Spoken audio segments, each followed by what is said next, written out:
ও রমনিয়ানে দুগা ছিল ওই উনার মুখে দিন আমার না আমার গো মুখ 10-12 মিলিয়ে এরকম করছে উতরে উতরে বুকো বাড়াই জুড়ি পাচ্ছে গো ও উতরে বুকে বাড়াই গো গুলি লাগে উত দুনিয়ায় সারি চলি গেছে গো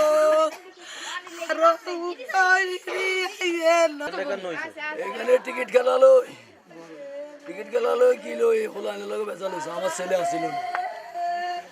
ইয়ার অর্ডার এত লোক কি লই তো তুই স্যার এগুলো সন্ত্রাস আনি আমার হলার আমার চাঙ্গবাড়ি হলান জমাচ্ছে মারি পরের দিন আগামীকাল আমার হোলা করে ফোন করি এখান তো নিই হোলা করে মারি ওখানে মারি লেছে ওকে হেঁটে দিয়ে চুরি করে দিছে কারা করছে ও গেছে তোফালের রুদ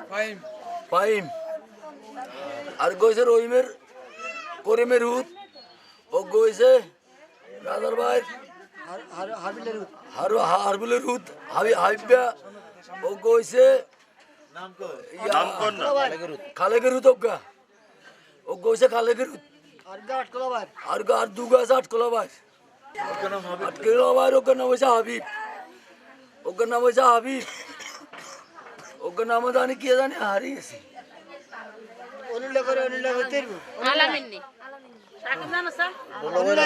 আলামিনও আছিল বাপের নাম মতিন তোরা কোবা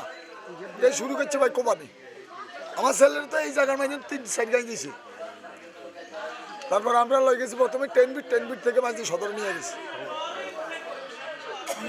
কি অবস্থা আছে এখন আমি তো ফোন দিই না আমি ফোন দিলে বোঝা যায় এবার অবস্থা কেন ডাক্তার বলছে হয়তো টাকা নেওয়া লাগবে কালকে বোঝা যাবে তোফালের ছেলে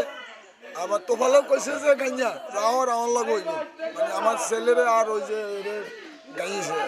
তারপরে আবার এরা চিনে না মানে ওই দুইটারা চিনছে আরগুলার চিনে না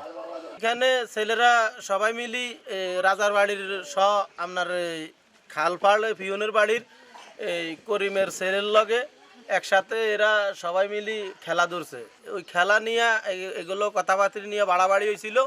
এখান থেকে খালপাড়ের পিয়নের বাড়ির ওই করিমের ছেলে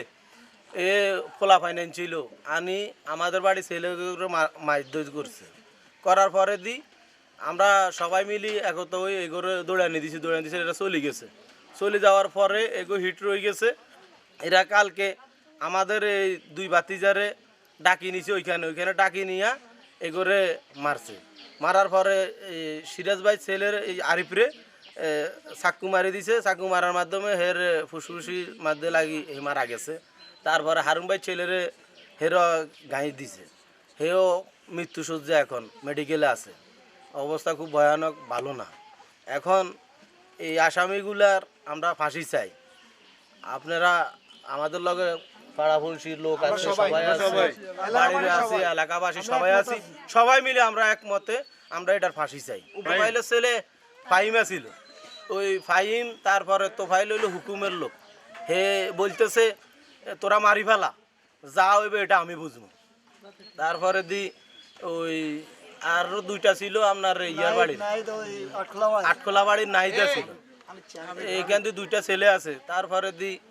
আপনার রাজার বাড়ির আছে করিমের ছেলে তারপরে ওই খালেকের ছেলে রাকিব তারপরে ওই রহিমের ছেলে আছে 2টা এরকম এশারের একটু আগে আমরা শুনতে পাই একটা বড় শব্দ যে হই উল্লাস চলতেছে তো আমরা ওইখানে দৌড়ে যাওয়ার পরে দেখতে যাই যে আমাদের বাড়িরই আমাদের চাচাতো ভাই ওইখানে একজন সেন্সলেস আরেকজনের ব্লাড যাচ্ছে তো আমি আর আমার ছোট ভাই আরও এলাকা অনেকেই আমরা ধরে ওদেরকে হসপিটালে নিয়ে যাই তো একজন সেন্সলেস অবস্থা আরেকজনকে আমরা যখন ট্রেন বিডি নিই ওইখানে ডাক্তাররা ঘোষণা করে যে রোগীর অবস্থা মোটামুটি তো তারপরে আমরা মাইজদিতে সদরে নিই সদরে নেওয়ার পরে ডাক্তাররা ওইখানে বলছে যে না রোগী আর নেই আমাদের মাঝে আমি আসলে মূলত প্রবাসে থাকি তো এলাকার মোটামুটি কাউকে চিনি না বাট ওইখানে যারা উপস্থিত ছিল সবাই বলতে পারে এরা কারা আমরা ওদের তথ্য নিয়েছি আমাদের একটাই দাবি থাকবে যে আমরা তাদের দৃষ্টান্তমূলক শাস্তি চাই এবং আমরা তাদের যে কোনো সরকারের কাছে আমরা তাদের ফাঁসির দাবি করি। আমরা ফাঁসি চাই। আমরা এক কথায় আমাদের এলাকাবাসী সকলের দাবি থাকবে যে এটার একটা বিচার হোক, এমন সাজা হোক যেন ভবিষ্যতে এরকম সাহস কেউ না করতে পারে। বেগমগঞ্জ থানা এলাকার জিততলি 3 নম্বর ওয়ার্ডে জনিক সিরাজ মিয়ার ছেলে আরিফ এবং তার পার্শ্ববর্তী কয়েকজন ছেলেপেলে নিয়ে ক্রিকেট খেলাকে নিয়ে 29 তারিখ একটা সমস্যা নো বলকে কেন্দ্র করে পরবর্তীতে স্থানীয় জনগণ সেটাকে সমাধান করে তাৎক্ষণিকভাবে। এরপর আবার পরের দিন 30 তারিখ সন্ধ্যা 7 ঘটিকার সময় সিরাজ মিয়ার ছেলে আরিফ এবং তার সহকর্মী উমায়ের সহ তারা পার্শ্ববর্তী চা দোকান চা করতে গেলে অতর্কিতভাবে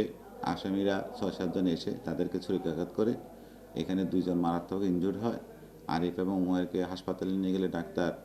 আরিফকে মৃত ঘোষণা করে এবং উমায়েরকে উন্নত চিকিৎসা হাসপাতালে ভর্তি করে। তাৎক্ষণিক সংবাদ পেয়ে আমরা ঘটনাস্থল পরিদর্শনে আমাদের অতিরিক্ত পুলিশ সুপার সদর সার্কেল বেগমগঞ্জ সহ বেগমগঞ্জ সার্কেল আমরা সেখানে যাই। গিয়ে আমরা অভিযান পরিচালনা করি এবং ঘটনার সাথে জড়িত ইতিমধ্যে আমরা 3 জনকে গ্রেপ্তার করি। বাকিদের গ্রেপ্তারের জন্য আমাদের অভিযান অব্যাহত আছে